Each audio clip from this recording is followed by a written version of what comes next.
தமிழ்நாட்டில் டாஸ்மாக் கடைகளை முழுவதுமாக மூட முதலமைச்சர் விஜய்க்கு சரியான வாய்ப்பு கிடைத்திருக்கிறது. இது தொடர்பாக பனை சார்ந்த தொழிலில் ஈடுபட்டு வரும் பனையேரிகள் அளித்த பேட்டியை தற்போது பார்க்கலாம். இப்ப பாத்தீங்கன்னா அண்ணன் விஜய் தேர்தல் அறிக்கையில போதை இல்லாத தமிழகத்தை நான் உருவாக்குவேன் அப்படின்னு சொன்னாரு. அவர் அப்போ தமிழ்நாட்டுல இந்த டாஸ்மாக் கடைகளை ஏன் மூடக்கூடாது? என்னோட கேள்வி அதுதான். மக்கள் என்னனையும் போனாலும் பரவாயில்ல, ஆனா அவங்களுக்கு வருமானம் தான் வேணும். இப்ப பாத்தீங்கன்னா கேரளால கல் அனுமதி இருக்கு, ஆந்திரால கல் அனுமதி இருக்கு, கர்நாடகால கல் அனுமதி இருக்கு. ஆனா தமிழ்நாட்டுல ஏன் அனுமதி இல்ல? அதை அண்ணன் விஜய் முன்னிலை எடுத்து அதை ஏன் கல்லுக்கடையை திறக்க கூடாது என்பது எங்களோட கருத்து. சாராயம் குடிச்சிட்டு கஞ்சா அடிச்சு சின்ன சின்ன இளைஞர்கள் மது போதைக்கு அடிமையாகி பாலியல் குற்றம், களவு, கஞ்சா போதையில எவனாலும் வெட்டுறது, நீங்க இதெல்லாம் தடை செஞ்சுட்டு கல்லுக்கு அனுமதி கொடு. இப்ப பாத்தீங்கன்னா கல்லு மிஞ்சி மிஞ்சி போனா எவ்வளவு பெரிய வீரனா இருந்தாலும் 2 லிட்டருக்கு மேல குடிக்க கூடாது, வயிறு முட்டிரும். அதனால கல்லுக்கு அனுமதி கொடுங்க.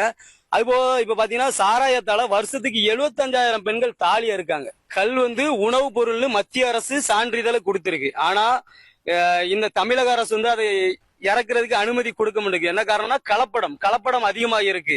இப்ப பால்லையும் கலப்படம் அதிகமா இருக்கு. அதை கட்டுப்படுத்த முடியாது, நிச்சயமா முடியுது. அதே மாதிரி இதுக்கு ஒரு அமைப்பு, நீதித்துறை, அந்த துறை, பால்வளத்துறை அமைச்சர், அதே மாதிரி பதநீர் வளத்துறை அமைச்சர், கல்வளத்துறை அமைச்சர்னு ஒரு அமைப்பு போட்டு அதை அவங்கள செயல்படுத்த சொல்லுங்க, அவங்கள கண்காணிக்க சொல்லுங்க. அப்போ கலப்படத்தை தவிர்த்தலாம்.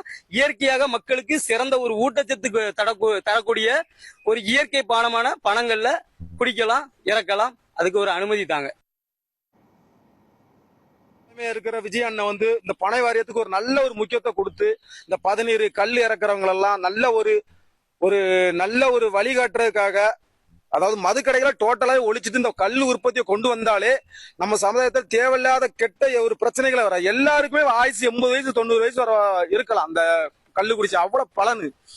பனைமரத்துல இருந்து பதநீர், நொங்கு, கல்லு, சில்லட்டை, கருக்கு மட்டை, நாறு, இதுல இருந்து ஒரு தொழில் உற்பத்தியே பண்ணலாம். இந்த மதுவை ஒழிச்சிட்டு இந்த கல்லு திட்டத்தை கொண்டு வந்த கல்லுங்கிறது கிடையாது, தனி பதநீர். இது பேரு தனி பதநீர். கல்லுங்கிறது ஒரு அசிங்கமான வார்த்தை மாதிரி எல்லாரும் யூஸ் பண்றாங்க. கல் இறக்குறான் அப்படி. தொடர்ந்து 40 நாள் குடிங்க, மஞ்ச காமலைங்கிற ஒரு நோயே வராது. அதனாலதான் டாக்டர் பூரா அந்த எல்லா மருத்துவமான டாக்டரும் இதை எதிர்ப்பான். இந்த பதநீர் கல்லுக்கு எதிர்ப்பான். என்ன காரணம்னா மஞ்ச காமலம் சொல்லி நீ ஹாஸ்பிட்டல் போனா ஒவ்வொரு நோயாளிக்கும் கிட்டத்தட்ட 50,000 ரூபாயில இருந்து 1 லட்சம் ரூபாய் நீங்க செலவு பண்ண வேண்டிய சூழ்நிலை வரும்.